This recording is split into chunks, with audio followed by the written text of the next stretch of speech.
Hi there, I'm Steve Manning. I'm an estate manager and business owner. I'm doing podcasts with entrepreneurs from tiny startups to established businesses to understand their path to success and the journey they have been on to inspire you on your own journey. Whether you are taking your first steps on your journey or you're in business and want to know more about the business mindset, subscribe, join me on my journey in the world of entrepreneurship. In this episode, I talked to Rebecca Lodge, founder of StartUp Disruptors. Becky's vision is to empower people in business no matter what diverse background.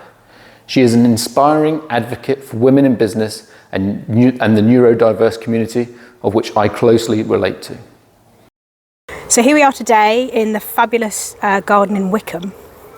I know, I love it, it's amazing.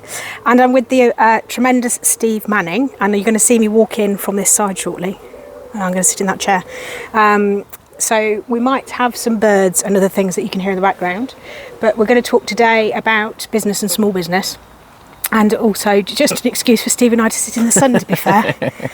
So hello, my friend, how are you doing? Hello, how are you, Becky? I'm all right. You all right? It's like we're not seeing each other for ages, isn't it? We've been together all day. We've been together. Relaxing, having some lunch. So actually what we're doing today is we're recording a podcast as well as a video, and we're hoping that this video actually works, else otherwise we're both in trouble and I'll have to come back and do it all over again. But it's a delight to spend some time with you. Yeah. It feels like we've known each other forever. Yeah. Which is kind of dangerous, especially for me, because you own the most amazing eatery here in Wickham, and I'm going to be here like forever, and you're never going to get rid of me ever again. So tell me a bit about your podcast, first of all, and what you need me to do today, and then we'll have a little chat and we'll see what happens. I kind of have a dream, and I think everything starts with a dream, doesn't it? It does, yeah. And my dream is to help people into business, and not sort of any sorts of people, people that maybe think that they have limiting beliefs about getting into business. I want to be kind of an advocate for them and help them to see that they can do it, and it is achievable by anyone. Is the main purpose. Okay, so tell me a little bit more about that, because obviously there's a lot of people out there sort of saying the same things, and we know that you and I are particularly special when it comes to providing this sort of help and support. But what kind of drives you? Can you tell us a little bit about your sort of own experiences about starting a business and what you do in the fabulous village town? It's Hamlet of Wickham. So really my opportunity started probably when I started working for Warwick's for a business that I work for now, and I probably will never leave because I love working for this business, and working for those guys I ended up realizing that they were investing lots of time and effort in me, and that got me thinking, well, if they're doing that for me, why can't I be doing that for other people? So by them investing in me, so I'm rambling now. That's all right, don't worry, we like a ramble. By them investing in me, it was only logical that I needed to do things to get to a point where I can then invest in other people, and that's kind of what started my journey of becoming an entrepreneur myself, really, and figuring out that if I can do this, then anyone can do this, especially, like you say, my background from being a dyslexic person and struggling as I got older, I realised that actually wasn't what defined me, and what defined me was the hard work and the ethics that I put into life, if you like. I think there's, we were talking earlier, we've been together like a really long time today, like really long, and that's how all good relationships start, I think. But one of the things we spoke about earlier was 35% of self-made millionaires are actually dyslexic. And one of the big things in StartUp Disruptors in our community, when I started, is that we saw a lot of people wanting to start businesses, but that hadn't done well at school, that really got quite frustrated in terms of having an additional need. So dyslexia, dyscalculia, I can't even say it, or processing problems, or ADHD, actually coming to us for support, or coming to me for support as an individual and saying, I'm struggling, because the formal methodology of support as we know it has been designed a certain way to fulfill certain criteria. And from our point of view, I then started digging down, and one of your questions on your fantastic cheat sheet that he's got behind his chair is actually about why did you start your business.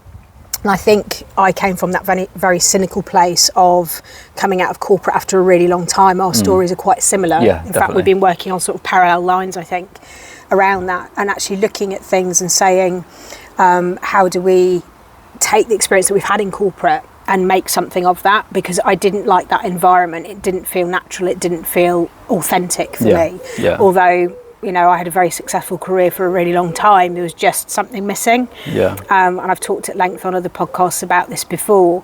And being a neurodivergent person and having ADHD, you don't realise how pigeonholed you get into a career because somebody felt that you were good at it, but it wasn't sort of like nothing was filling you up. Definitely. You know, sort of from a sort of spiritual point of view, for want of a better phrase.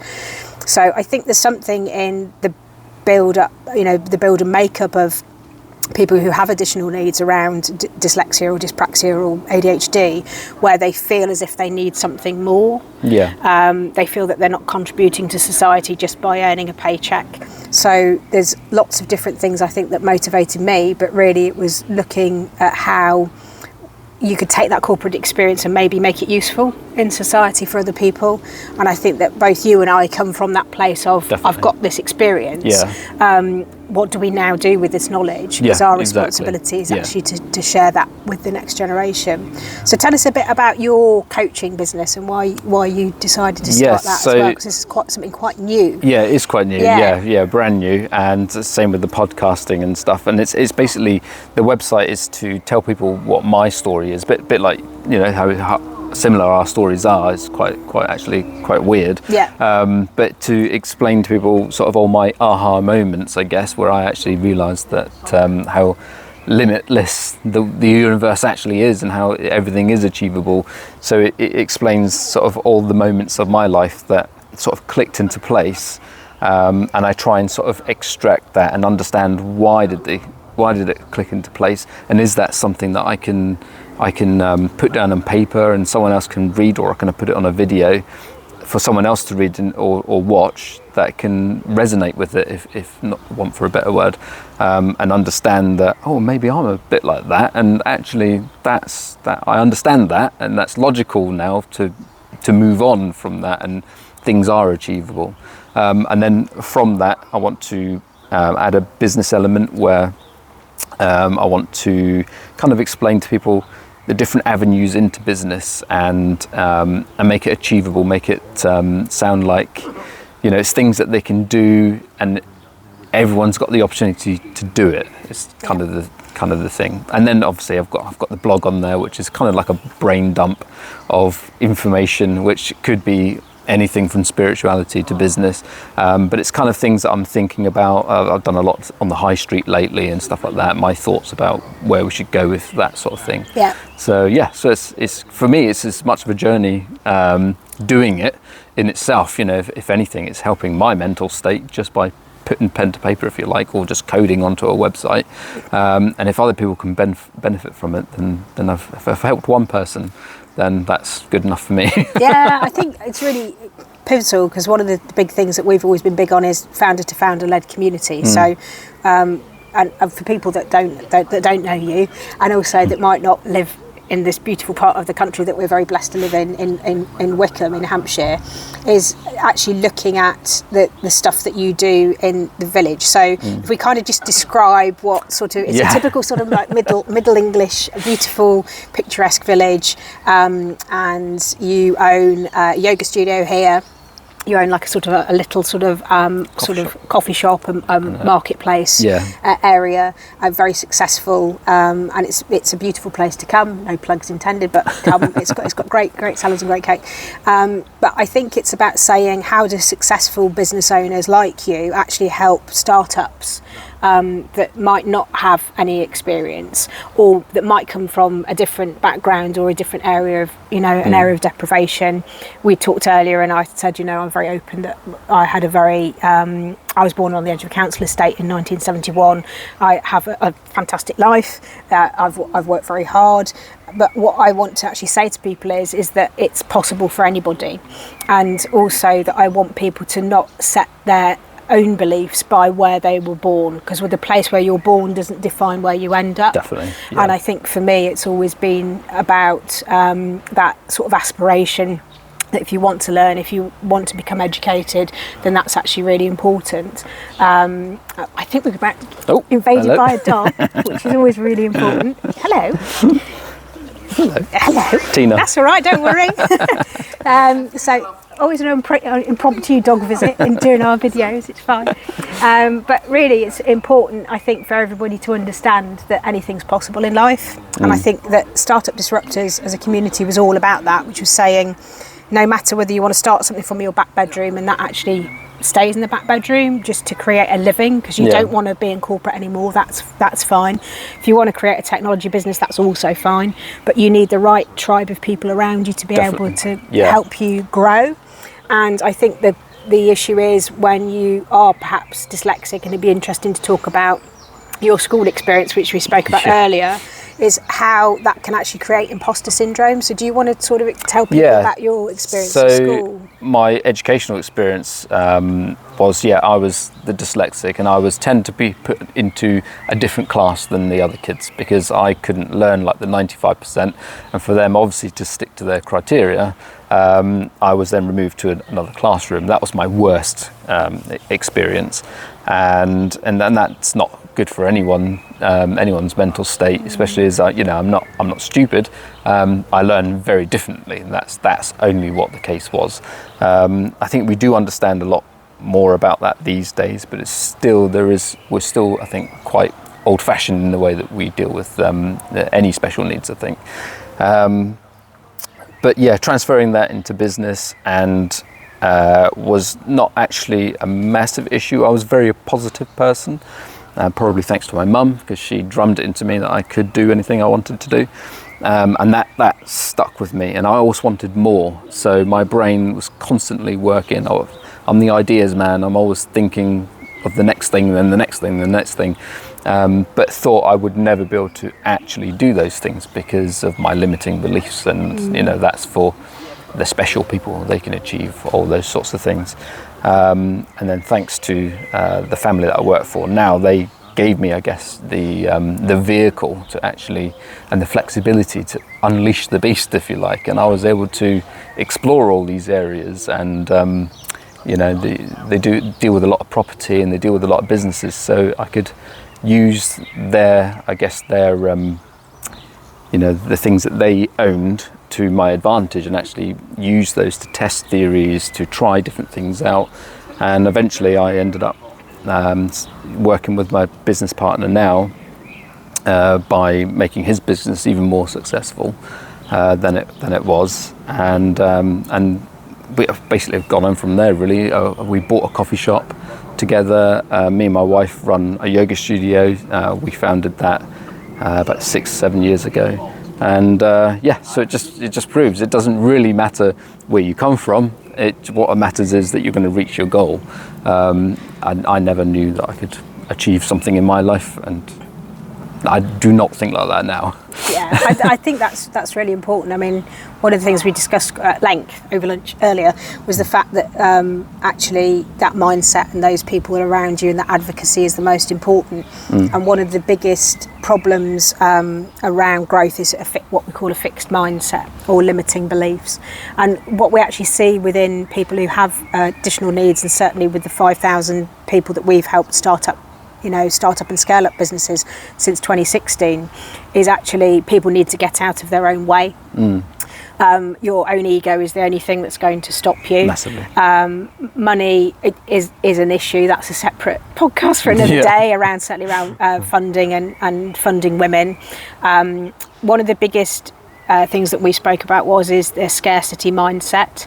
So a lot of people very early on are taught that money is scarce, and often we see this a lot in poverty. It's about empowerment around financial education, rather than saying that money is scarce, because it's not. If you've got the right connections, it's not. Unfortunately, we have a terribly old school system in Britain that means that we have a lot of disadvantage at the bottom, and the wealth creation isn't as easy as it is in other countries. But this is something that we're hoping to disrupt and to change through looking at some of the things that we personally both want to invest in the future as well. So I think from our point of view, it's about how do we change those systems definitely, to be more in tune with the people that are actually engaging with entrepreneurship, that want to start something, because it's actually quite alienating. I think you'll agree. Irrespective of how you identify in terms of gender, I think it's frustrating because it's just you have a brain that is wired differently and you think differently, and therefore the systems aren't fit for purpose. Definitely, yeah. Also, I think there's some insights around neurodivergence, or even the word neurodivergence, which just means different brain wiring. Also how this can make somebody very good at something. Because we were talking around dyslexia and pattern recognition. When you actually look at people like MI5 and GCHQ, they actually actively have now neurodivergent hiring policies for people who have different brain wiring. So everything that you're actually taught at school that you're no good at is actually what could make your career better, more special, and could make a lot of money. But again, I don't think society sometimes wants us to know that, because you don't then fit into the systems that have been created for society to function, without getting too political and geopolitical.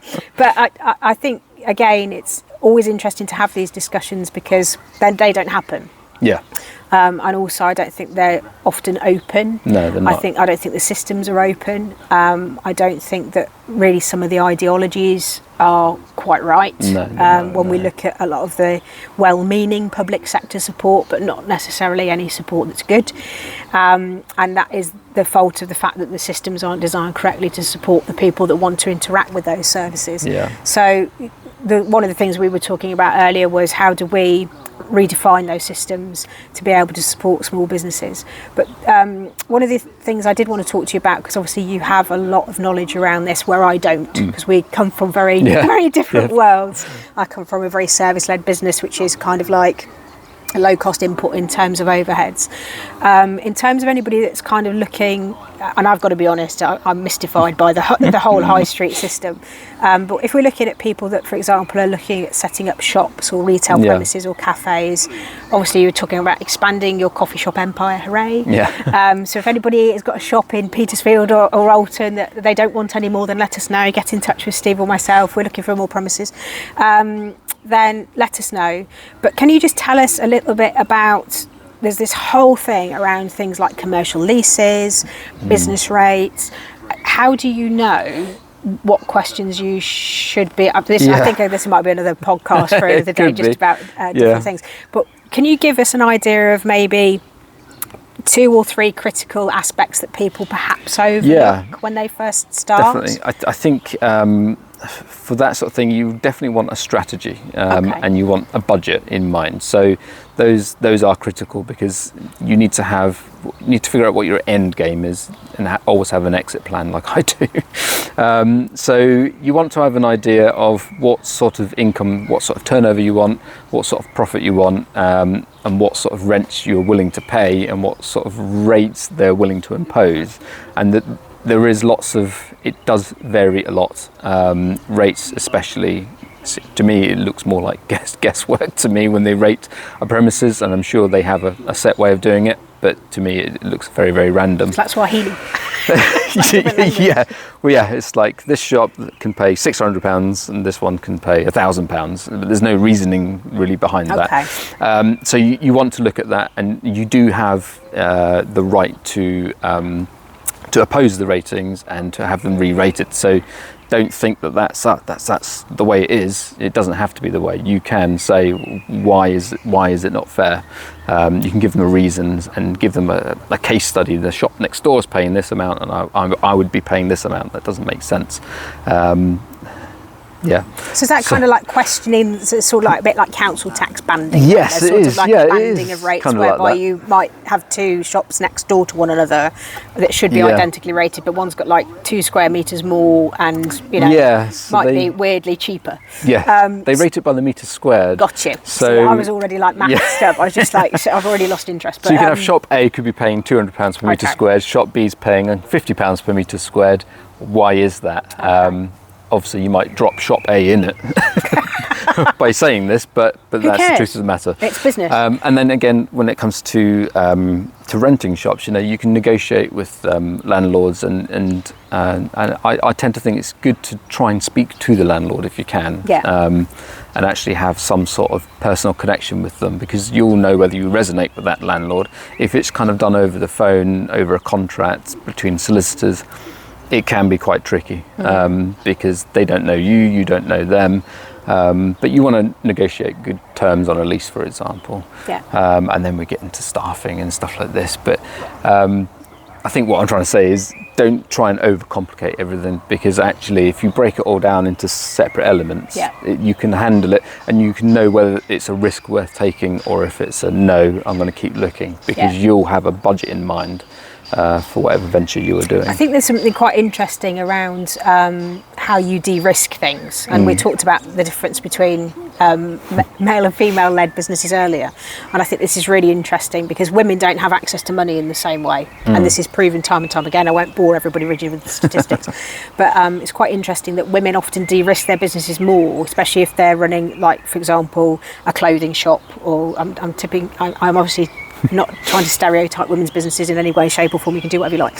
But if we just say, look, you might be opening a clothing store or whatever, I would say to people, try and de-risk that as much, maybe looking at an online provision first. Definitely. Or maybe a door-to-door provision, or an Avon or an MLM, or just selling it through your friends and other channels, and really get to grips with your market, which can build up your cash flow. Start small. So we see a lot of high failure rates where people haven't sense checked the market, so they'll sort of go out and say, I'm going to I want the big premises, I want this, I'm going to get a business loan, and we're kind of like sharp inhalation of breath. Obviously things like hospitality are different. If you're doing like coffee shops or lunches, or you can't really kind of do that, but you could again start maybe a door-to-door delivery business if that would be the thing that you'd want to do. But I think it's very hard now, and we see a lot of this because unlike Wickham, which is full, there's lots of high streets. Certainly we look at Portsmouth as being an example of this, where they're going into decline. There's a whole debate around business rates being abolished potentially if there is a change of government. None of us know what's going to happen, or perhaps having a different classification, which I think can only help, because obviously it's a massive barrier to market entry almost. Before people begin, you've got to have quite a level of wealth, a good financial credit history. So again, I think I'm with you on what is it you want to do. Do you want a lifestyle business? What do you want your life to look like? Because when you have a retail shop, you're opening it, you're closing it, you're working there probably 90 hours a week. You're probably sleeping there. You want to do something you enjoy. You've got to make sure that you like doing the thing. So again, I think it's about choosing very carefully what you want your life to look like. And people don't, and this is why I think coaching and actually mentoring is key. Somebody said to me very early on, what do you want to do?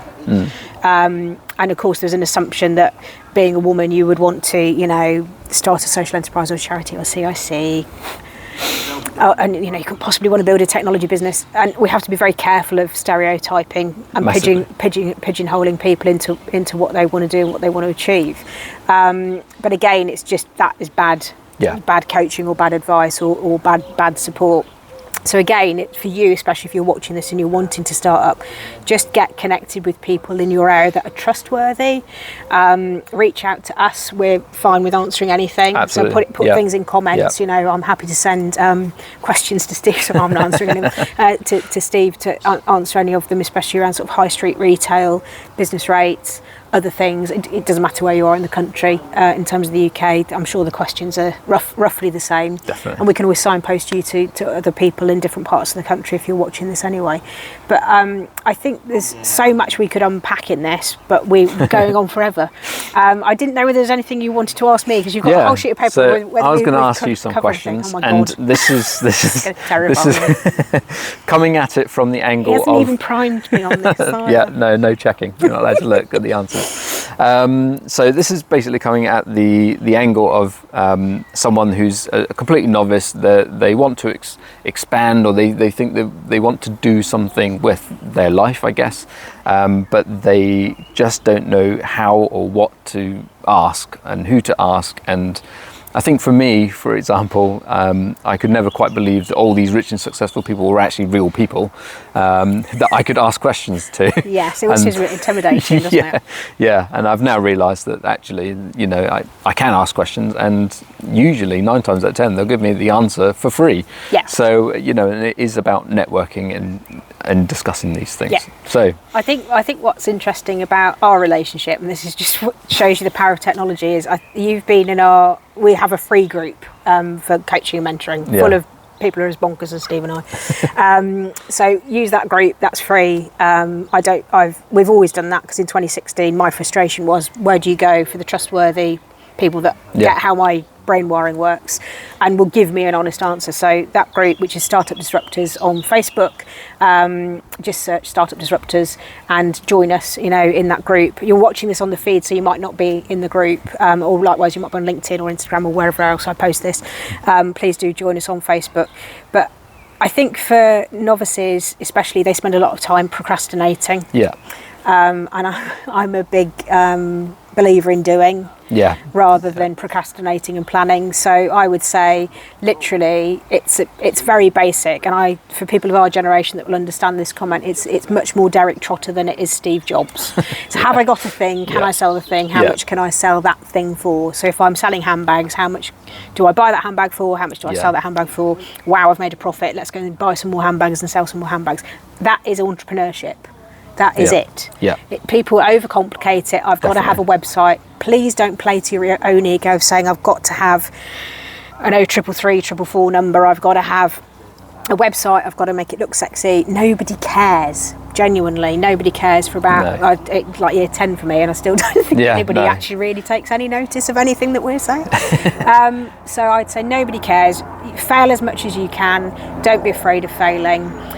If you are failing and you're learning, if you're not failing, then you're not doing enough. If you're not losing money, you're not doing enough. Limit the amount of money that you are losing. So if you've got a startup pot, and it doesn't matter, it can be anything. I think there's a list of 20 free AI tools that can do everything from logos. Oh, that's amazing. I use AI all the time. Shush, it's our secret. So I'd say people now are saying, oh, I can't do it. And actually, there's never been a better time to do it, massively. Because there's so much stuff that used to cost old farts like us money. Self-development, there is absolutely stacks out there. There's so much stuff, but don't become actually paralysed by Google. And also over Googling things, and get yourself out, especially if you procrastination is the number one enemy in entrepreneurship. So you say, oh, I'll do it tomorrow, I'll do it next week, it's not a priority, I need to make everything my brand look beautiful, I need to spend hours on Canva. One of the things I said to you earlier was don't spend too long investigating things when you can pay somebody else to do it. And also micromanaging and not knowing when to give things away. I think that's my advice. I don't know whether I'd just say get out and sell something. Definitely. Keep it simple, grow it organically. I mean, when we built the brand, started to build the brand, it's all free. So I used Facebook, I just used everything. Facebook, Instagram, local pubs that gave us space for free. And I just thought, how do I monetize this? How do we make this happen? What do people want to know? How do we engage with people? How much will people pay? Market research. And definitely don't start anything before you've researched it. And it's boring and it's dull. And it's the sexy bit that people don't want to do because it's not having your name on a website anywhere. But literally, I mean, we've spent about 8.5 years now researching our tech platform that we want to build. And people are like, what? And it's like, it takes time. You're not going to, and also you're not going to make, the number one myth I want to bust is you're not going to make 85k in year one. No such thing as passive income. I don't give a monkey's what anybody tells you on TikTok. It's hard graft, it's long hours, but nobody wants to hear that because it's not sexy and everybody wants a shortcut.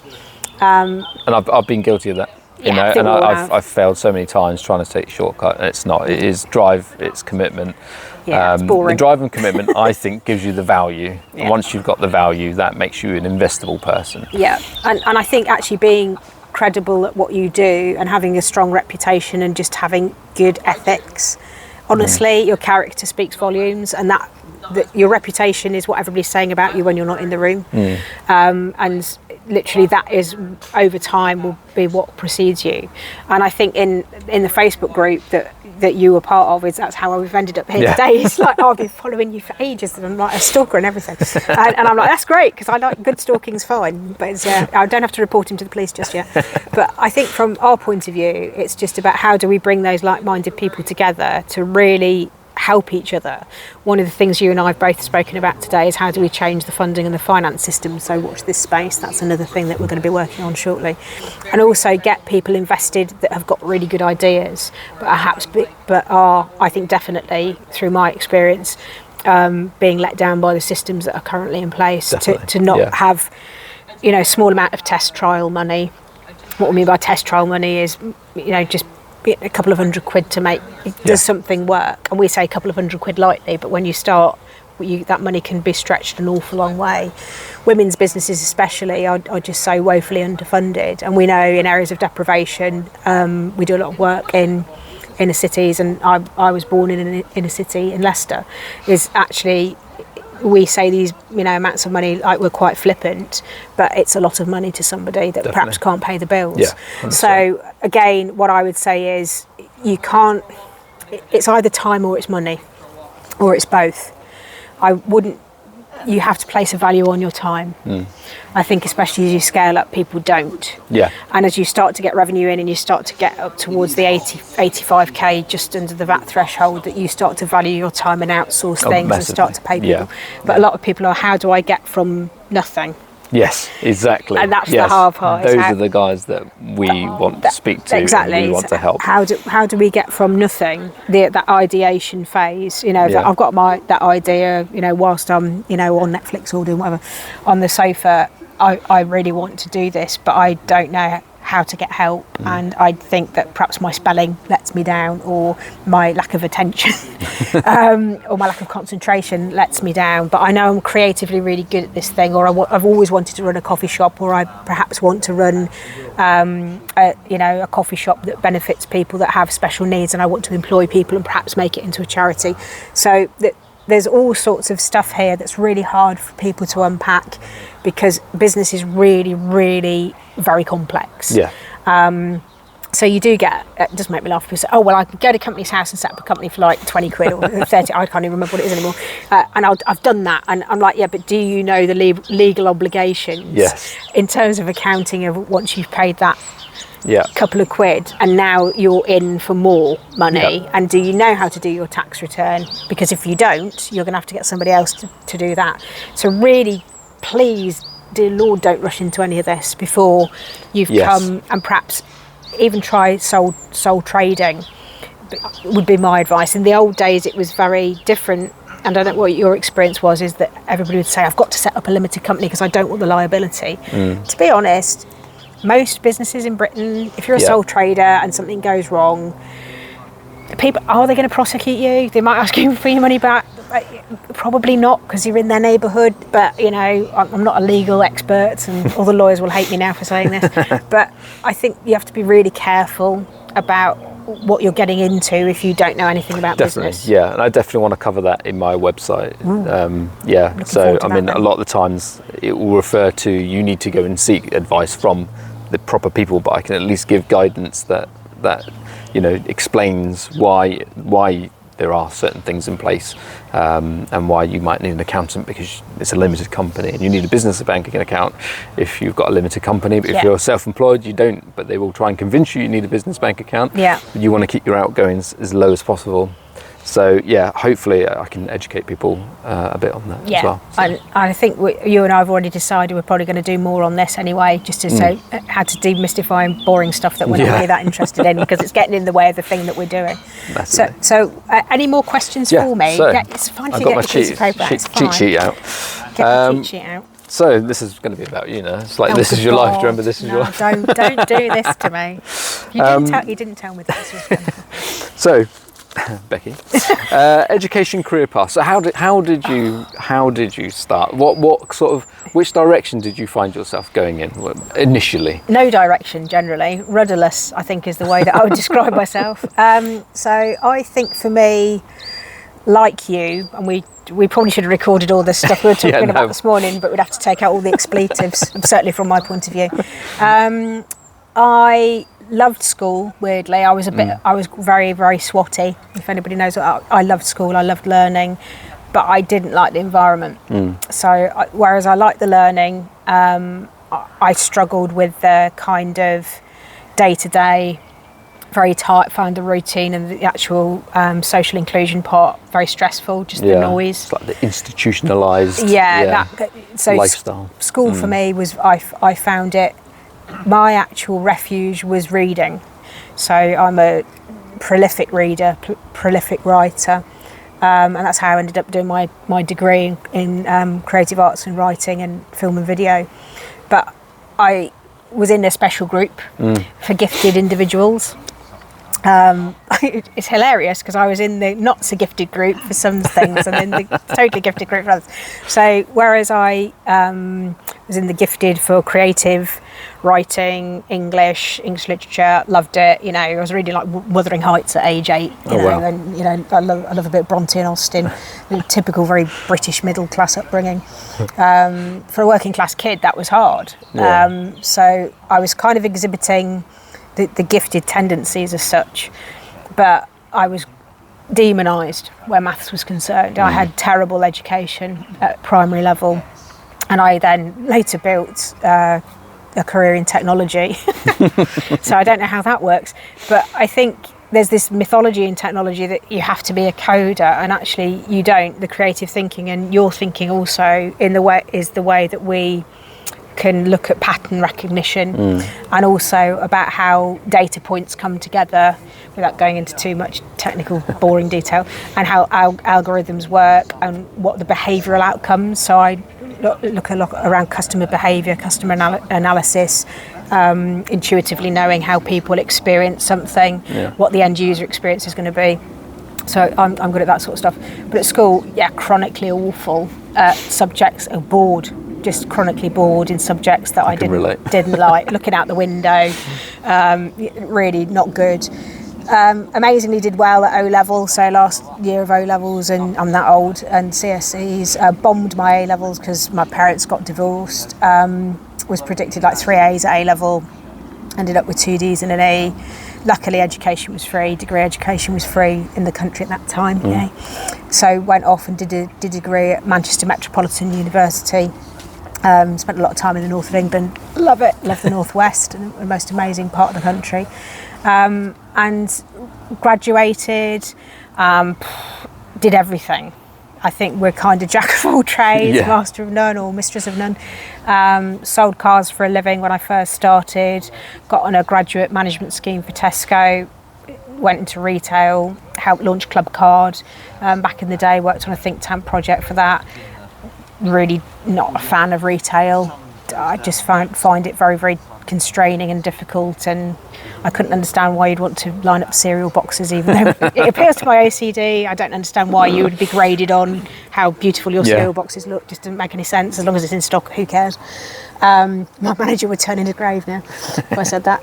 Ended up working in clothing for a while. Worked for a fantastic clothing company, doing a lot of management of high-end bespoke clothing product. So a lot of the banks, a lot of the bus companies, a lot of building societies.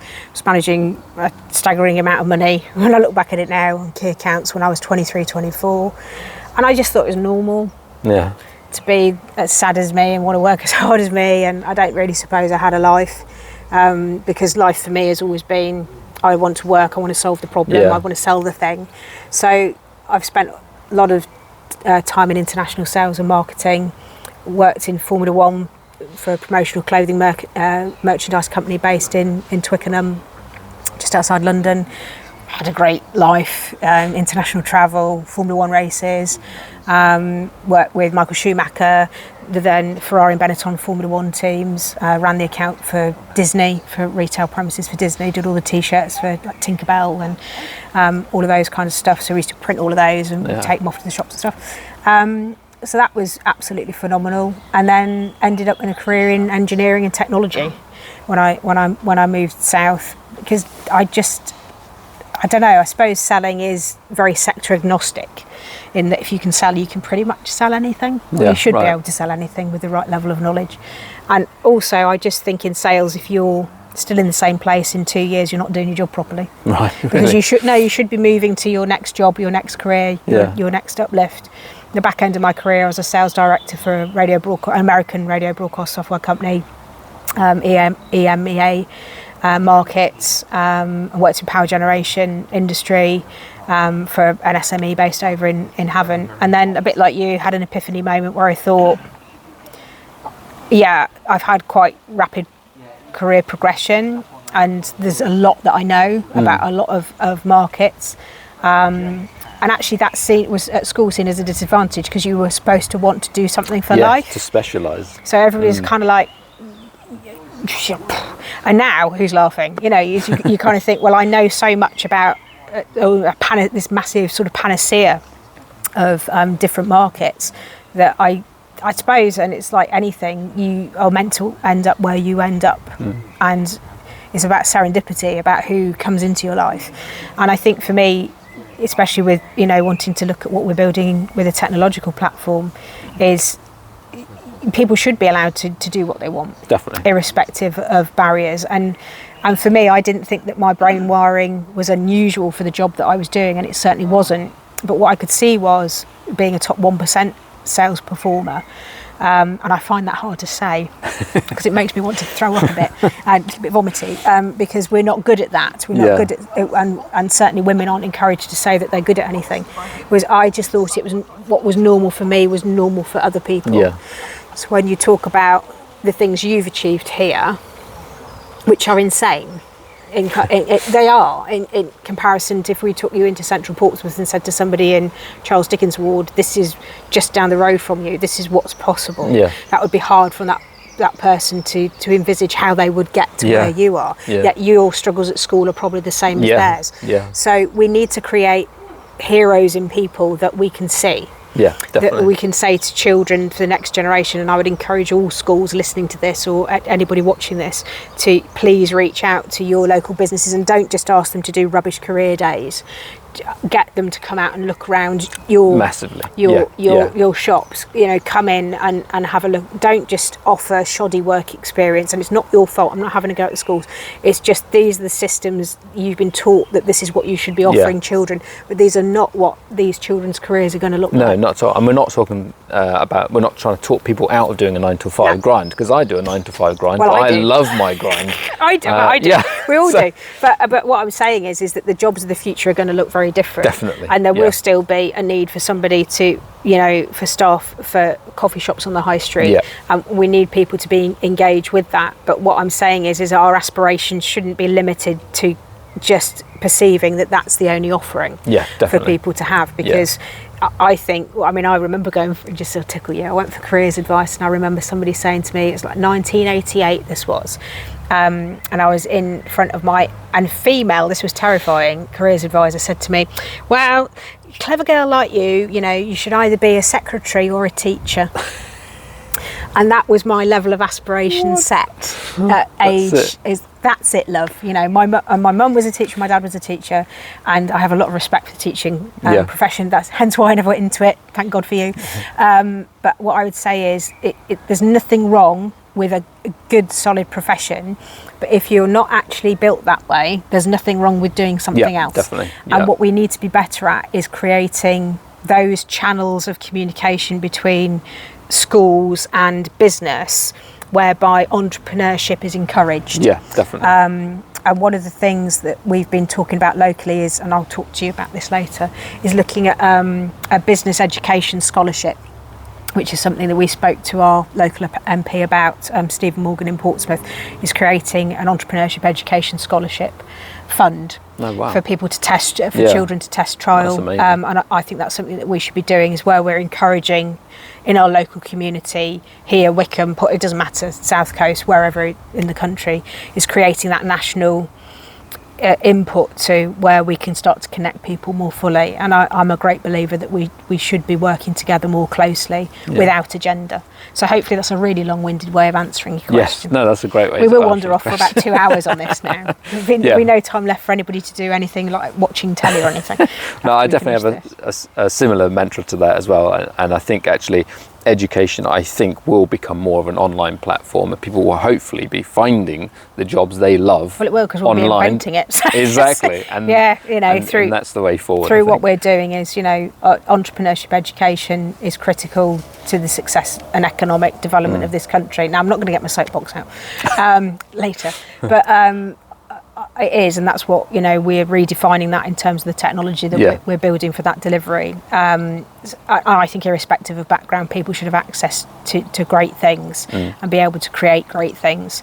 And unfortunately, the innovation ecosystem in this country doesn't allow that, and the systems that control that don't allow that. So we've got to take a much more kind of global, maybe US style view, and say we need to disrupt those systems because in a positive way.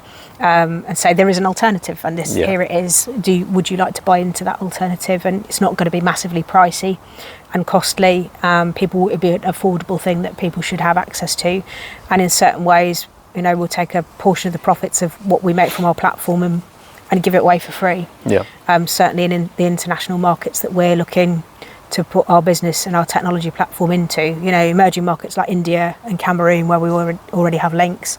We want to help underrepresented founders, women, people that are neurodivergent. Those, lots of countries that we're looking at in emerging markets don't even have education systems. And we've actually worked with a charity called Urbon that are doing some fantastic stuff around child education in Guinea. And they've just they're building things like toilets to help with women's menstruation projects, because girls can't go to school because they don't have any sanitation. Right. So there's all these barriers. And these are like foundational things. These are things that we just take for granted. Yeah. So I think there's about taking that money and that profit, and we're a very wealthy society, and I don't think that people realise, because we're very British and we whinge a lot, that if we've got running water, if we've got a roof, if we've got food on the table, then we're probably richer than most of the percentage of the world's population. Yeah. And actually you've already made it. Yeah. So that for British people is very, very hard to get their head round. Yeah. When you look at, I just say travel, it teaches you so much. But from my point of view, I'm with you. Just better education, and YouTube's out there. Will it replace the school system? Homeschooling is going to become a lot more prevalent in the next 20 years. I'm a big believer in that. I think there's people like you and I that have got children that can't cope with the system. Yeah. So they're not going to engage with the system. So there's a lot of, are we almost going back in time to move forward? Yeah, well, that's it. I think I would have engaged more with an online platform that catered to my needs and what I wanted to get out of it and what I wanted to do. Yeah. Instead of, my career advice was join the Army, the Navy, or the RAF. I think we're pigeonholed. I think it's terrible careers advice, whatever gender you are. I'm not sure I'd want to swap places with you, to be fair. It wasn't much of a choice for either of us, was it? I think, again, we've got to move away from this gender-specific thing. It's just, I know that there's a whole row going on about how people identify and, single-sex toilets and everything else. But I'm a great believer in just leave people alone and let them get on with whatever they're here to do. And, it is really, there's a famous saying is the thing about common sense is it's not all that common.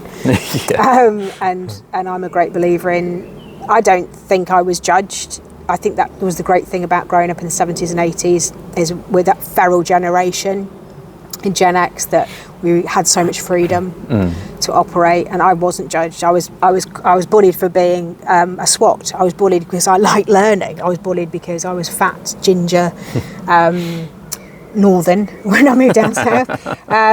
But I think bullies will always find there's always something. Yeah, there's always something. And actually, I'm glad I wasn't the popular kid, because if I'd have been the popular kid, it would have made me lazy. Yeah. And also, I think I wouldn't have been as successful. Yeah.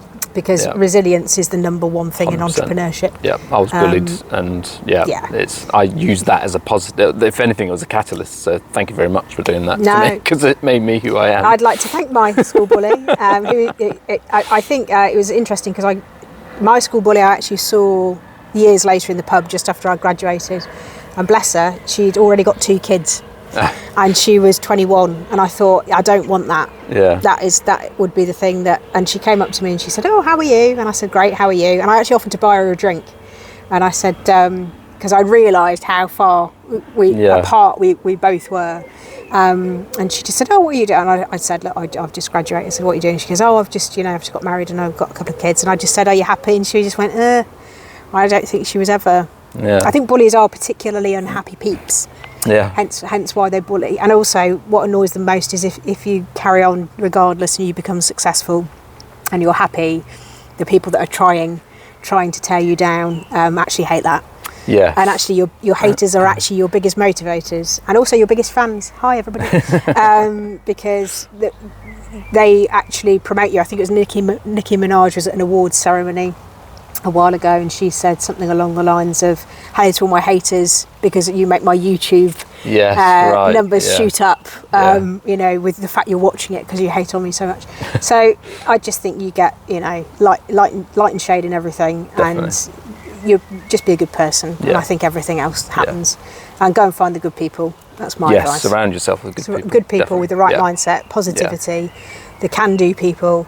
And it's hard because you have to separate family out of the equation sometimes. Get rid of friends that, are toxic or want to keep you at a certain level, or they have a certain perception of you and you serve their needs. Often as you rise and ascend, they have to go, unfortunately. But it's part of life. It's part of being a grown-up, which is rubbish. Adulting would not recommend. But I think, it's life is hard. Yeah. I think emotional intelligence is a gift, but it can be a curse because then you overthink, you're into analysis paralysis. But don't underestimate your abilities and your gifts. You're here for a reason. Find it, use it, do the thing. And if it's you want to work 9 to 5 and you want to take home your money and look after your family, I admire you. Yeah. Because I couldn't do it. It's not for me. But there's so many people that it does work for that I'm looking at it thinking, have we not right? Yeah, I know. If I could have that peace of mind, that is amazing. Yeah, that peace of mind. To always be restless in the way that you and I are. Yeah. Is hard mentally. It is hard, yes, yeah. I think that's mentally hard. Yeah. So what I'd say to people is, watch out for mental health, watch for burnout. And if you have specialised brain wiring, and anybody who has a child who has brain wiring that is like this will know the challenges. Yeah. But talk about it. Actually talk to people maybe in a similar situation or that are once removed. It's okay to talk about it. We shouldn't really tar anyone with a brush, really, should we? No, we shouldn't, and we still do. And I think I still, there's some stuff that I told you earlier on today and you were horrified by, but it still happens, Please don't say to people, you don't look like you're special, or treat people as if they're, daft. Yeah. Or is there anything I can get? There's that well-meaning look of, because most people, we're not stupid. In fact, we're gifted.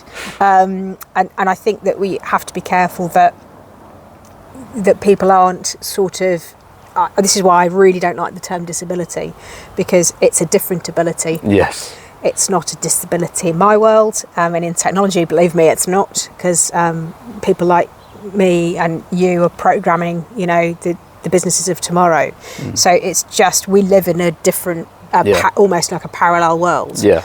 And operationally, from our perspective, what a neurotypical world looks like doesn't function well for us. No. And the barriers are so insane that none of this, it's almost like the operating system in the brain doesn't work. But what I would say is, if you have the right advocacy, the right coaches, the right mentors, the right teams, and this is why people who have neurodivergence are successful, is because they accept help. Yeah, definitely. Because we've been used to asking for it. Yeah, yeah. Whereas a lot of neurotypical people would try and force the thing, and a lot of people with fixed mindset will try and force it because they think that that's the way to. I can do it all on my own, and then they wonder why they're in bed for 7 days with a ton of burnout. Yeah. You can't do it on your own. You're not. Your processing system doesn't allow that. Your brain doesn't allow that. So learn your limits, I suppose, especially for younger people. Definitely. Is don't try and Rome in a day wasn't built in a day. Please don't try it. I've tried it. He's tried it. Yeah, I've tried it. Work. Yeah, it doesn't work. I definitely work better with a business partner, with other people. I've tried 2 businesses myself, and it just fell flat in its face. You need the bounce off other people, and I think part of building the StartUp Disruptors community was giving people that, which they didn't have. Yeah, because they were very isolated, they were very on their own, they were very lonely. They got to a critical point where they perhaps didn't know how to scale, but didn't know who to ask, didn't know where to get a business partner from, didn't know the right questions to be asking when they're taking on that business partner. So I think that's critical. Yeah. Anything else on your wonderful list? So how did you get started in business? So what was the point that sort of that you got to where you were kind of in this corporate world, and then you were like, you know what, I'm going to do something myself? What sort of mindset were you in? I'm not a good one, and this is probably going to lead down another route that we won't wish that you'd asked the question now. So I was probably working in an office, and I was doing my sales job, and I was 43 years of age and probably perimenopausal, though I didn't realise at that point, and just thought, I don't want to do this for the rest of my life. I looked out the window and thought, there's nothing filling up the heart space.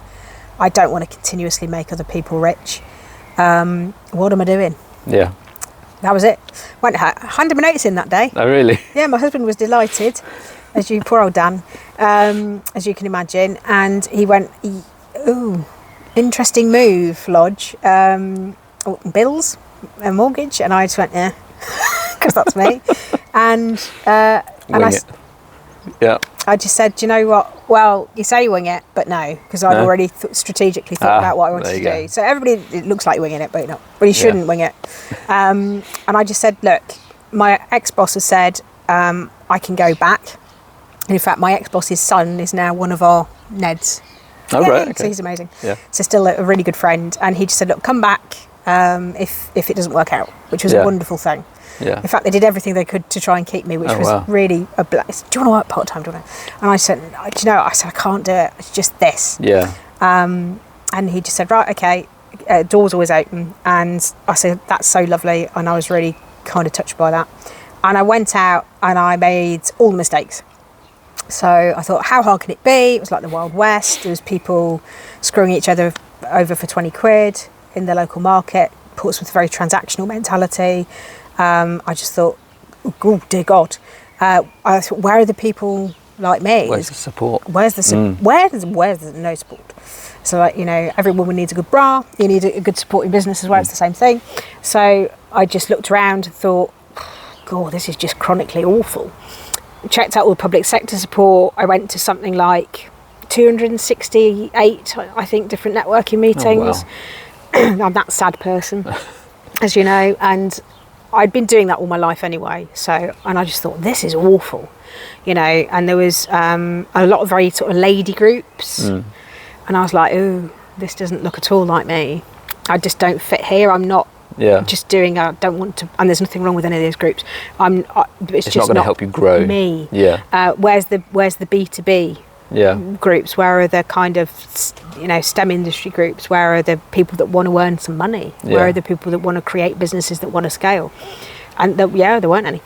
Right. And I went to I basically sort of threw up a mate in a pub in the Apsley House, which is now reopened, just off Osborne Road. Quick plug for a local pub in Southsea.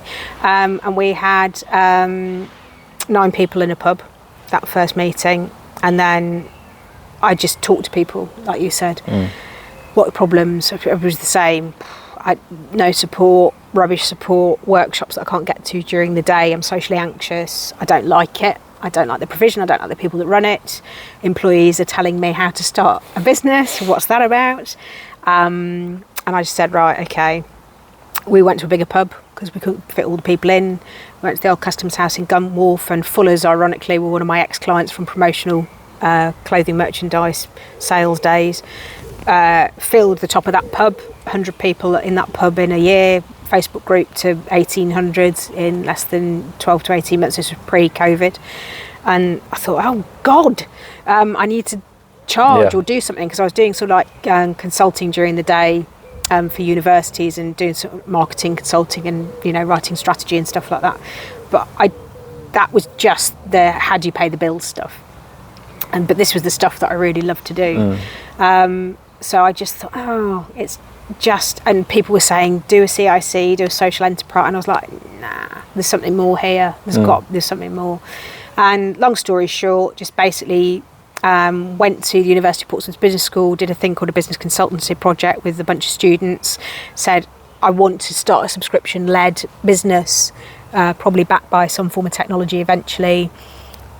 What do we think people need? And they came up with a bunch of really clever ideas, some of which we used, some of which we thought, okay, maybe for later or maybe never. And then just carried on building. And then COVID happened, so we gave away business support for free in the Facebook group. I suspended the payments for people during COVID, so that group was more active. I was giving free sessions for the best part of 18 months. I was really quite poorly. I had the paramedics out twice during COVID. They wouldn't take me in, although I couldn't stand at one point. I was really quite poorly for about 18 months, flat out. But my thumbs were still working. So I was still doing sort of business support. But I think that for me was the defining moment of, I want to live now. And I want to do something that matters. And I remember there was a point, I think I had a temperature of it, and I've written a piece on Medium about it, about my COVID experience, which is a bit graphic, so be warned if you read it. It's not for the faint of heart. And I had a point where, and it sounds very spiritual, because I'm quite a practical person. I think my temperature was about 41 degrees at this point, and I was putting towels on my head, and they were coming off steaming. Oh wow! Because my head was so hot, and I think I was just delirious at that point. And I just thought, there's a white light coming towards me. This is the end. I passed out, couldn't remember anything, and then I heard a door slam because I was on my own in the house because my husband was away in North Wales during lockdown. I was on my own for 12 weeks, and door slammed, and a voice just said, "Not ready yet. Not time to come." Oh wow! And I was like, if there's ever a defining moment in your life, that was it. And then literally I got up from that, and then I started coming back, and I was doing some work with the business school as a contractor, started to build, you know, my health and my stamina back up again. Still got long COVID now, so find it quite difficult some days, as a lot of people probably watching this might as well that have ME or CFS understand that as well.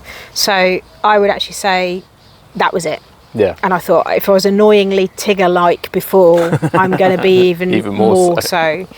And I think that you have these moments in life, because we're old. I'm old, I'm 53 this year, is you have these moments in life where you realise that you're closer to the end than you are to the beginning. Yeah. And there's a very famous saying, which is, we are born astride the grave. And you actually realise that you haven't got a lot of time left. Yeah, totally. So actually, have I been doing the right things? Have I been behaving? And actually the answer was yes. So I thought, annoyingly, I'm just going to do more of that, because it seems to frustrate the hell out of people. So I'll carry on doing those things, and just being good and having good thoughts and being a good person is massively underrated in business. Because remember this, my granddad used to say to me, cream rises to the top. The truth will always out. All of these sayings that you're cheesy, but are now on make great Instagram quotes that I'll have to write down my grandfather's 100 pieces of advice to me, and my grandmother's 100 pieces of advice. But just go out and live life, and stop being frightened of doing. Of and the living. younger you realise that, the more advantage it is as you get older. So. Yeah, I think youth. There is another famous saying: youth is wasted on the young. But weirdly, the older you get, the happier you become. Yeah. So if you speak to people in their 80s, and there's a couple of fantastic 80-year-old female influencers on TikTok who are phenomenal, and they're so happy because they've just accepted that every day you get as a gift. Yeah. My father-in-law's 85, and he's still getting done for speeding tickets and all sorts of stuff. And I think that's the life I want to live. I don't want to be that person who's thinking I should be wearing beige at the age of 55 and thinking about Saga Cruise, although that's all I'm getting targeted adverts for on Facebook at the moment.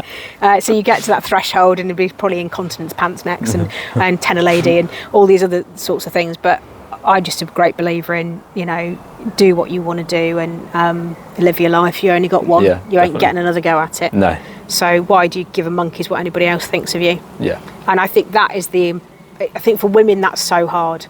Is the one empowering statement I could say to all women, and actually all neurodivergent people that are maybe listening to this or watching this, if you really can master the art of not caring at all what anybody thinks, you'll be so happy. Yeah. And I think as you age as a woman, you get past 50 and biologically certain changes are happening with menopause, you don't care. You genuinely don't care. And that in itself is quite a threat to people, because you kind of think, well, this didn't work really at all. Right. And I sold this dream and that didn't. And I think men do it to a certain extent as well. It's like, well, hang on a minute, we were sold the dream of you go to school, you get an education, you work hard, you have 2.4 children, you get a big house and a massive mortgage, and then you're happy, and then the happiness never comes. Yeah. And you're like, because it's an inside job, it's nothing to do with finance and money, and it's nothing to do with that at all. No. And that part for us as British people is very hard, because we're not, it's far too probably, and shall I say American, because the Americans are very good at their spiritual resilience and their mindset. It sounds far too American to say it, but I think they're good at things that we're really bad at. And actual openness is really important, I think, in life. Yeah. And that's not British. It's not British to talk about how you feel. I feel for men, because the suicide rates are really, high. Yeah. And they shouldn't be, because I think the pressure on men, like to go to war, still it's very manly. Yeah. And perhaps Becky would have been better off going to war with her mindset. But because we've got these gender dynamics that are outdated, that we shouldn't be assigning those things. No, definitely not. To people. It's just too prescriptive. Yeah. And that is a threat to the status quo. And also, people don't like it when you try and say things that their worldview, and you're talking about the prism of how people think earlier. Everybody has a different worldview, and everybody's entitled to it. Yeah. Doesn't mean you've got to agree with each other. No. It doesn't mean you've got to hate each other just because your view's different. There's room in the world for everybody. But definitely. Does that answer the question? It does. In a long, that and really more. Long, so hopefully it's circumvented the next 6 questions that you've got on there. Answer them all. Yeah, it probably does actually. Yeah. What sort of mindset do you need as an entrepreneur? So I guess really what I'm thinking about on that is, so they're just starting to accept that actually maybe this is achievable. What do you think that they need to harness at that point? Oh, well, the way I got through it, because I found it very, very hard, was writing things down. So I wrote a book called Don't Build Roller Skates for Birds, my early stage startup story, and I can't pronounce it, which is available on Amazon Kindle. And I had to do that because basically I couldn't have coped if I hadn't have done it. I've got to be honest. My mental health was absolutely awful. I think the first 2 years is the worst. I'm not sure whether you'd agree with that. Isolated, lonely, not making any money. You wonder what the hell you've done. Employment's looking very attractive. Jobs are easy to get. Yeah. And that's why there's 80% of businesses fail within the first 5 years. Yeah, totally. Burnout. It is lonely. Burnout. Yeah. So I would say, when people say to me, would you do it again? I'm like, no. I want to do this again. That's one of my questions coming up. I probably would. I don't know. I think if I was to do it again, I'd do it differently. Yeah. But I think when you do it again, having done it and built everything from nothing, you're in a different place anyway, because you've done it before. Yeah. That's what you forget. You almost know what not to do. Yeah, intuitively you know what to do. And also what I would say to people is, you're not learning to run a business, you're learning to run yourself. Yes. Because for the first time, it's the business bit is easy, I've got to be honest. That's 20% of the problem. 80% is the mentality of who you are, self-awareness, emotional resilience, how aware you are of the damage that you're causing to yourself and others, what support systems you need around that. And in the book, I actually write a checklist where I describe, it's sort of like you've got an angel and a devil on your shoulder. And I've actually got a checklist of questions that I say you need to ask yourself all of these questions before you start. Yeah. And you need to be honest with yourself, and you need to speak to your family, and you need to say to your family, there's a strong chance these things are going to happen. We're going to get divorced. It's very real. I'm going to have no time for the children. You're going to hate me a lot. I'm going to be very, very focused on things that you have absolutely no cognition about, and you don't need to be interested in it, but you just need to support me. So it's a very selfish occupation. And I think actually that's why men thrive at it rather than women. And I'm not trying to be divisive when I say this. The way that the sort of emotional and physical labour in the household in the world doesn't enable women the traditional way in the same way as it perhaps should. So women have already got so much on that to add this on top of it is going to be crippling. So I would say be careful what you wish for. Also, if you're a woman in business, other women aren't your enemy. Oh, your competition? Please get that out of your head. Society's been very good at placing women against women. We've done this through how our standards of beauty, how we tell women that they've got to be skinny, how we tell them that intelligence isn't an attractive trait. So there's so many systems that we're working against on that score. People always, sort of look at me as kind of a bit of an oddity. I've always been a really terrible girl. I've never really understood. I wasn't interested in dolls. In fact, my mum bought me a Cindy and the poor person's Barbie. And Cindy, in my early childhood, I flushed her head down the toilet because I was so disappointed that I hadn't had an action man, because I wanted an Eagle Eyes one, which my mate Matthew Thompson, 2 doors down, had one. And I was like, but I'm into trucks and tanks and warfare. And my mum was like, oh, geez. So I think it's about that thing. And equally, there's kids out there. I mean, I've seen a couple of my friends' children, they want to play with dolls, and their boys are like, yes, go for it. We shouldn't be. The segregation starts so early on. And we really just need to be kind of more open to that. But I would say just know yourself, know who you are. I think that's it from my point of view. Because if you don't, you're going to get a very rude awakening. Definitely. And I was lucky because I do know, and probably a bit like you, we're of an age where we go, oh yeah, really close to burnout now, I need to stop doing this. You start to understand your limits, I think. You do, and you know what the limits are, but when you're young, you will just work, you'll do too much, you'll burn out, you don't have a clue even what you're doing most days. So just be careful, look after yourself, and have that person that sense checks you. So your wife is probably yours, and my husband is mine. So it's like, you need to tell me when enough is enough. And then just move on from it. Hopefully that answers it. Yeah, it does. What are some of the biggest challenges you have faced as an entrepreneur, and how did you overcome them? Oh, crikey. I think we've been through them all. I'd say primarily here, where we are, is being taken seriously at all. We haven't got the hours, have we, to talk about this one? We'll turn that into another podcast. Turning that into another question for the day. Funding, diabolically bad for women. Less than 3% of venture capital funding goes to women globally, less than 1% of angel investment money, but we're going to change that together. So all the things, that's changing from my point of view. We will change it, because I'm not living with that. Not as long as I'm breathing, living, and somebody shuts the door during COVID and says, not done yet. Then, no, we're not done. We're not done. Till the wealth gets more equally redistributed, we're not finished on that yet. So funding's massive. I think for anybody. I don't even think that's a woman thing. I think that's an accessibility thing. I think it is. If you haven't got a credit rating, because our society is predicated on financial control. So, if you've defaulted on your phone bill, if you've defaulted on your mortgage, you're not a good bet.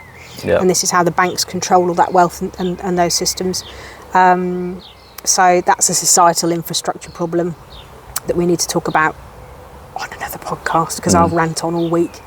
But I would say being taken seriously as a woman, and I think it's wrong. I think you shouldn't say female entrepreneur, it's just entrepreneur. Don't make any difference to me. I think that female entrepreneurs networks are useful, but not useful. because you can get bogged down in the old, oh, but we're women, oh, it's a real shame, but, you know, but then that becomes a self-fulfilling prophecy. Because actually what you need to do as a woman, I think, is actually go to wonderful people like you. And most of them, well, male allies are really important because you're the people that can actually help us change the system or help advocate for us.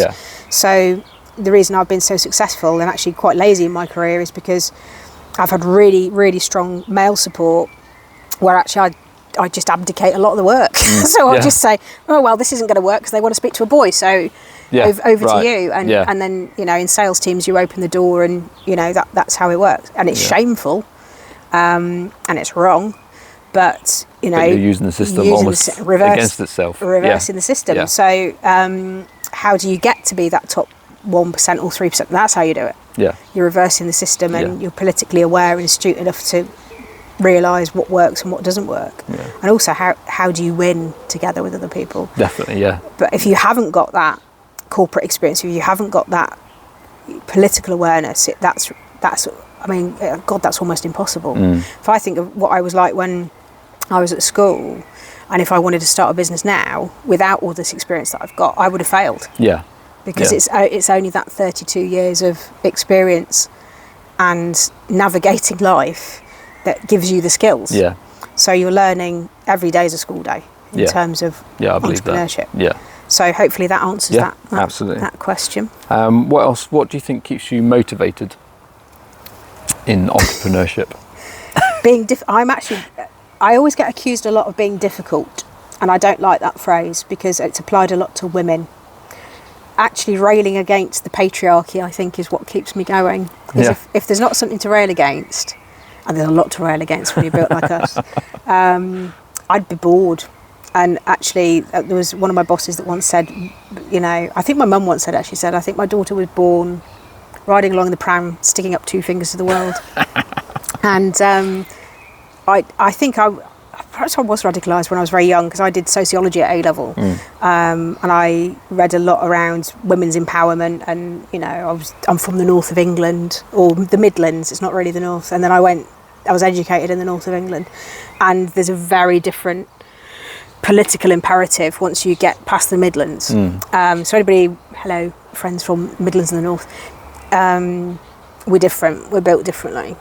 Southerners can really struggle with that because there's so much wealth in the south that there's never really been that sort of level of competitiveness and scarcity that there's been in the north. So I think that really helps with entrepreneurship because you actually have a natural competitiveness and not in a bad way. It's more of kind of a collective competitiveness that you want to have fun, you want to make a living, you want to do the things together.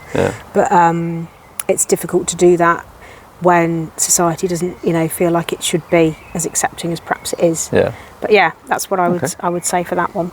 Cool. And do you have like mentors that you that you work with? I have a bunch of them. It's been written again. Well, I think we'll be mentors to each other. I know, and that's what's it's peer-to-peer mentoring is really important. I think that's massively important. I can't express just how important that level is. It's almost to say, and I have to say this because it's just me and everybody would expect to say, I'm being a dick this week. I've done this. It was stupid. Please hold me accountable. Or actually, before I take a huge risk, what can't I see? I think one of the things that I don't know if it's just being a woman or being just naturally how I am, that I won't actually go to something until I've got a bunch of opinions. And because I don't know what the risk is in full. Because I can't see what you see. I can't see what this person over here sees, or what. And actually, I love a second opinion. That's why diversity is so important. It's like now I suppose a white middle class woman. Originally, you know, that social mobility for me has happened. I mean, somebody might even call me upper class. I don't know. Probably not because of the accent or the private school education. But it's that social mobility, you know, can actually happen. But I think peer-to-peer mentoring is really valuable. Also knowing how you're coming across. Part of that for me is an active choice. There'll be scenarios where I'll choose to be deliberately difficult. If somebody isn't giving me what I want and I know that they're not engaging with me, they will perceive me as being difficult. But anybody who knows me will know that if you haven't got any money, I will give you one last penny and the shirt off my back and my car keys. So again, it's about levels of trust. So peer-to-peer mentoring, I've got a venture capital mentor, a guy called Chris Topman, who sold his company for 700 million, so he knows what he's talking about in technology. He's been awesome for a decade, owns a company called Notion Capital. I've been lucky enough to be mentored by Gary Vaynerchuk, who owns VaynerMedia in America, and his COO has been, James Orsini, has been quite pivotal in making some of the introductions that we've had. And people say, wow, you've had all of this from corporate. These were new contacts, but I just knew how to get them and engage with those people. And that was what took me 32 years to learn. So people will say, oh, wow, you just make, so it looks like, no, it's taken me, I've been building for this for 32 years. So if somebody makes something looks easy, it's because I say to people, if you want to play the piano and you sit down at the piano, are you going to be able to play to grade 8 level in the first week? No chance. Can you have shorten the germination of the fabulous human body? If you want to get pregnant, can you shortcut the 9 months pregnancy? No. Can you shortcut parenting to get somebody to 18? No. Why are you expecting that you're going to build a business and have a cracking success within 18 months? You ain't. No. And to be honest, you're either a bit deluded or lazy or both, because life doesn't work that way. No. So you have to be careful that there's not a level of naivety around that. But sense checking, that's why it's important. And we get a lot of that in our community. Say, I'm going to build this business, it's going to be like that. I'm like, seriously, no. Exactly. And actually what we try and do is prevent people from making costly errors very early on. So we've seen a lot of people sign up commercial leases for 7 years. They haven't even got a customer. Or a business plan. What are you doing? Well, I've got a bank loan. People with ADHD especially. What are you doing? Well, I thought it'd be a great idea. It's just the end of my road and I can travel there every day. But you haven't got a business plan or any experience in this or the bills, the broadband. Have you costed it all out? Nope. I get it. That's a bad experience straight off the bat, isn't it? I mean, and I get it. This is the person that hands a notice in and then goes home. But there's a difference between doing that and signing up to a commercial lease that's going to cost you probably know better than I do, 30,000 30k minimum per annum. That is commercial suicide. And we see a lot of stupid, very daft financial mistakes with people with ADHD. And there's a link between ADHD and debt. So a lot of our stuff is around prevention of changing your mindset to say, is there a way that we could do this that could be less dangerous, less risky for you, still give you the outlet for the dopamine hit that you're seeking through your brain, but that would actually provide them with a path to get there, you slightly more financially. And I think this is again why failure happens a lot, because 97% of the people we have helped, of the 5,000 startups I've coached, have an additional need. Dyslexia, ADHD, dyscalculia, dyspraxia, anything adding an AIA or so we know that this is a really huge problem, and failure rates are actually, I think, are less to do with rubbish business support and more to do with the fact that it's not designed for neurodivergent people to engage with, and that's what we're changing. So hopefully that answers that question. Absolutely fantastic. Can you share a failure or a setback you've experienced, and what lessons did you learn from it? How long have you got?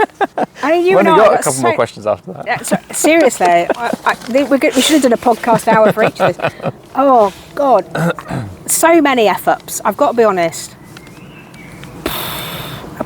Absolute finishers, year one. I was working with a company, took a subcontractor in, thought it was trustworthy, didn't have a contract. We were working on some skills with the company. I went away for the weekend, came back in Monday morning. Next thing you know, subcontractors got all the business, and that was all my income gone. That was quite a clanger. How'd you come back from something like that? Took me a really long time. Took me about 6 months to recover from that emotionally, I think. Didn't do it again. Didn't do it again. That's that transactional relationship that I talk about, and that's just wrong. You shouldn't be doing that. Why bite the hand that feeds you? Because you live in a community, and word gets out. A lot of it sometimes is sparked by misogyny and woman hating, because actually I'll screw her over now. She doesn't deserve to do this. She'll get back in the kitchen. All of the stuff that we talked about earlier. This will finish her. So sorry, boys, hasn't happened yet. Coming into year 10. But I think trust is a really hard thing.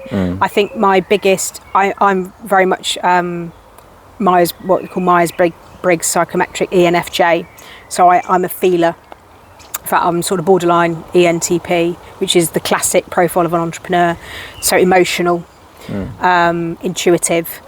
I'm a gut instinct kind of person. People think that that's a weakness, and actually it's not, because I know exactly what you're doing. And I'll let you test the bandwidth, and then I'll pull you in. And then you're probably going to be destroyed at that point if you're not trustworthy. So be careful, because people will think that that's a weakness, and it's not. Also, people who are intuitive are usually 5-10 years ahead of you, because they know what you need before you even know it yourself. So that's a skill. That's part of my makeup. But yeah, I can't, honestly. I've lost so much money, it's bonkers. But you've always learned from each setback. But I think for me, if you want the most expensive learning experience on the planet, entrepreneurship is a good one. But I would also say it's the competitiveness against yourself that is the thing that motivates you. You're not competing against anybody else. What you're doing each day is getting up and being a better version than you were yesterday, and thinking, actually, I learnt from that. I'm going to move on from it. I won't do that again. So just try and grow from it. But as you get further down the loop, and what you're saying about mentors and NEDs and non-exec, directors, and it's that help and that support is critical for your success, because those people will shape you to take the hits. And as a woman, this sounds really wrong, but there's a whole debate going on TikTok at the moment. It was like, if you were to leave your 4-year-old daughter in the woods, would it be with a man or a bear? And the bear wins. Is because you're not as protected as being a woman in business as you are if you're a man, because the dynamics are different, and you need. So what I do is I just surround myself with men. It's harder to come after an army than an individual. So if you've got a really strong, robust support team, and a diverse one, we're very lucky because my team's quite diverse, and I'm trying to make it more so. But it's hard to come after numbers. When I started off and it was just me in a pub and there was 9 people, people are like, nothing in it. Then we're 100, and I was like, okay, still interested, but dicking about in pubs. And then, we're 1,000, 2,000 on Facebook, and then, I think we've got a following now of like 25,000 and a reach of 500,000 on social. And then people come for you. But they come for you all the time. I don't think that ever changes, because we're very, very bad at hatred in this world. We should be better at love. And if you actually are giving out love, then people hate you for that. I don't know why that is, but there we go. So I'd say learn from your mistakes, don't do it again, but don't let it change you. One of the things I've always thought is, especially when I've been let down by people or a person, I always think it actually says more, their behaviour says more about them than it does about you. If they're toxic, if they've got a lot of pain, there's another famous saying which is hurt people.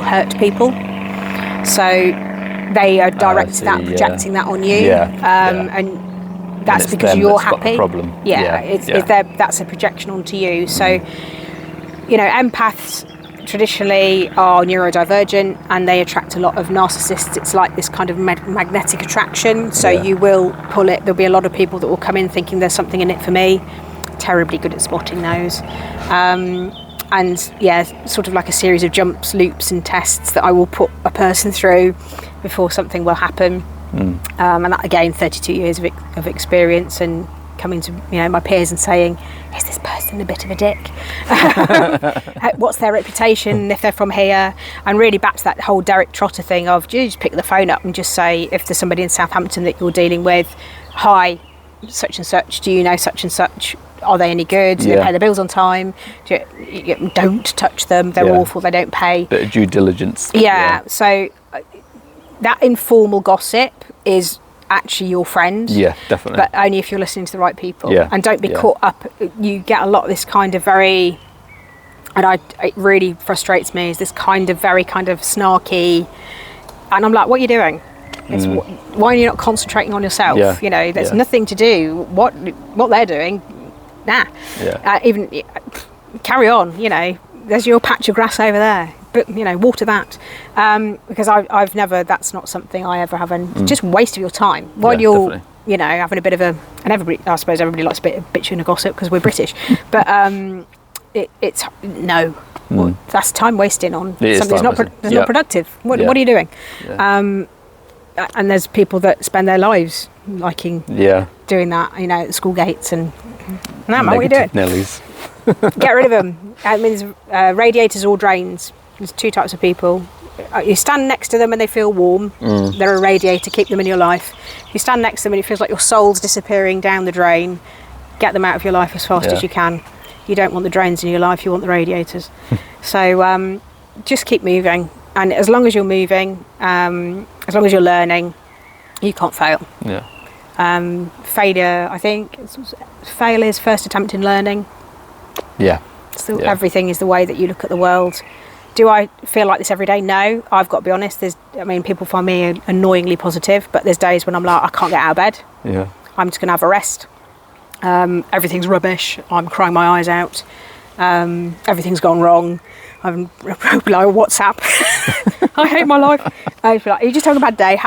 So usually can be sorted by a rest, have a little nap, a rest, something to eat, or some company. For people that are neurodivergent. Have you eaten today? No, I haven't eaten this week. We get a lot of that in our group. Are you dehydrated? When was the last time you had a drink? It's basics, but neurodivergent are really bad at looking after themselves because they're hyper-focusing on building the next thing they're going to make millions of. So hopefully that answers that one. And do you have like a long-term goal that you see yourself getting to, or do you think this is a work in progress as far as you can go? Oh, good God. These questions are good. I wasn't expecting all of these. Life is a work in progress. I have an end goal. I've built a technology platform, get out quick. Get out before I'm 60. So then retire? No, because I couldn't do that. No. I think, and we'll look back at this when we filmed it, because you and I will be doing this together in 7 years' time. No, because you and I will be funding other people to live their dreams. That's definitely the dream. And I look at my life, and it sounds really sickly and it annoys a lot, but I've already made it. Look at what we've done all day today. I've won the lottery. I have a fantastic life. I have a great family. I have fantastic friends and support. I've made it. No, I don't think that any amount of money, what people are getting wrong in life, I think is not enjoying the now. And it goes back to what we were talking about earlier about you build the thing, you have the big hat, and it's like, well, hang on, okay, you've built all this thing, and now you're 65, and you're going to be, your average age of mortality in Britain is 80 if you're a woman, slightly less if you're a man. You may have got 5 years to enjoy life, and most people die within 18 months of retirement while you're retiring. And what are you doing for the next generation? Most people actually, it's funny because mortality is declining. Actually, because we're getting fatter and less fit. But some people will live till 100. If we're women, we've probably got maybe more chance than you, but not with my lifestyle. What do you want your life to look like? How long have you got left? Because I did some mentoring for some women, and I actually put little bricks like on a brick wall of how many months I've probably got left of my life. And then, do you really want to be having that argument over your tree with your neighbour that's, with not your limited time on earth left. What you've got left. You want to really be engaging in illegal. Okay, you get on with that, because my brick wall here says that's going to take.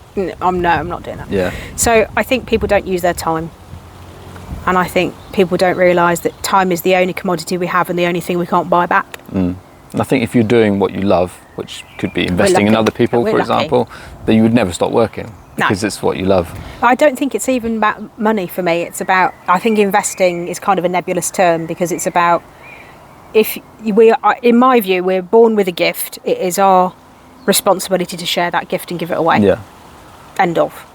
So if you have that, and that for you and me is business knowledge, then that's what we give away. If it's emotional intelligence around being human, then we give that away. If it's whatever it is, it could be, and Gary Vaynerchuk talks about this, if your passion is talking about Smurfs, then go and talk about Smurfs on the internet. It doesn't matter. Yeah. That is your gift. That is what you were here to create. And I think so many people just never find the thing. Because actually my thing isn't business. I've got most of it. It's pretty boring. My thing is actually saying, how do we solve a problem that's never been solved before? Yeah. How do we do that collectively together? How do we bring the right skills in for that? I think that's what I actually get. I suppose it's more of a more creative thing, around being innovation and creation. It's how do you create something? And that is what I think I find exciting. Nice. Last question. Hit me. If there was someone out there that was looking to start a business, what would be that one piece of advice that you would give them? Don't do it. No, I'm sorry, I did that. Think hard before you do it. What do you want your world to look like? Because everybody says that they want the big money, but do you really? Because you have no idea how much of your life you're going to have to give away. There's so few people that get funded by venture capital. I think it's less than they'll probably correct me later when I put this out, but less than 0.01% globally. So it's very likely you're building a sustainable SME or small and medium-sized enterprise. That's the reality. That's 99% of businesses in Britain. And you're going to take, on average, to build one of those to $1 million. There's very few people in the country that are millionaires. So don't get excited about that either, sorry. I would say realistically, most people are going to be building something up to 85k, which is going to be really beneficial because it's probably more than the national living wage, which is 36. But that's going to take you potentially 3 to 5 years, maybe up to 10. Most people do this for work-life balance, weirdly, which they don't end up getting. So I would say, and also what I'd say to people is have a day job or do part-time job and then do this on the side. Lower the risk. Lower the risk, grow it sensibly, take your time. Don't be frustrated with the lack of pace because patience pays off. And don't isolate yourself. And don't think that you're cleverer than everybody else because you're not. No. My ethos is there's always, and I'm a huge believer in this, the more I see of the world, there's many more people in this world much cleverer than me. There just are. And if you think you're the cleverest person in the room, you're in the wrong room. Go and find another room. So you need to start upping the ante on the people that you're hanging around with. If there's people in your group telling you that you can't do it, get rid of them. And if that's your family, limit the time with them. Be careful that the people that you are closest to might not like it as you become more successful. And that can fracture marriages, friendships, relationships. So you've got to decide what you're going to give up. So again, it can be seen as quite a selfish occupation. But I don't think that prioritising who you are is selfish, but for women it often is considered to be selfish. But I've been very blessed that I've been lucky to be in a position where I can take those risks, and I've had a supportive family that have done that. Not everybody is able to do that. And I've been criticised quite heavily, because it's you don't have any kids, and I'm like, life's about choices, isn't it? My choice is that I would, and I had this discussion with my sister, who's a wonderful parent. I would have been useless as a parent. I've got to be honest, absolutely awful, because parenting is huge in my mind. You can't do anything better on the planet than be a parent. That's my view. Business is easy in relation to what you're going to have to do as a parent. So my respect for people is I bow down because, but it's about choices. And I think for women also, we still have to make those choices, because I knew that if I hadn't have carried on doing what I was doing, that I would have had no career to go back to. Yeah, exactly. So my choices have been hard, but for different reasons. Yeah. And actually, society vilifies you for not having children as a woman still. So because you've not fulfilled your societal imperative of procreation, and which is bonkers. But again, I just think we need to change this narrative around expectations of what people should be doing and what people's skills are. But yeah, I would say my advice is careful what you wish for. Take it slowly, plan it well if you can. Try and be consistent, because I think that's really hard for a lot of dyslexic people and a lot of ADHD people.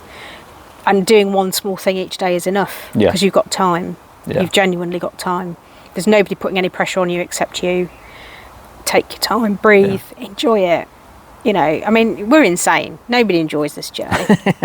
And you have to be slightly, you have to be slightly bonkers, because nobody in their right mind would do it. Or certainly not the way that the structures and the systems are at the moment. So I think, there is a lot for the top 5% of the population, might be watching this and thinking, oh, this is just nuts because I get, funding and it's easy. And but you are, because you're the top 5% of the population. You've probably got a degree, you've probably got a master's, you've got university spin-outs, it's a different thing. But for those people who are from areas of deprivation, who are in regional markets, their experience is phenomenally different. Definitely. And we have to be aware that there's that huge disparity in provision in the UK. Amazing. I think that covers it. Yeah, thank you very much. Enough? Yeah, that was a long one. The camera's probably battery's probably I know, I was just wondering. Failed, so let's go see if it's still there or not. But anyway, it's been great to talk to everybody. So yeah, we've been 1 hour 39. Oh wow, really? I know, so there you go. Give us a wave goodbye. See you later. Bye. Join startups. We should talk about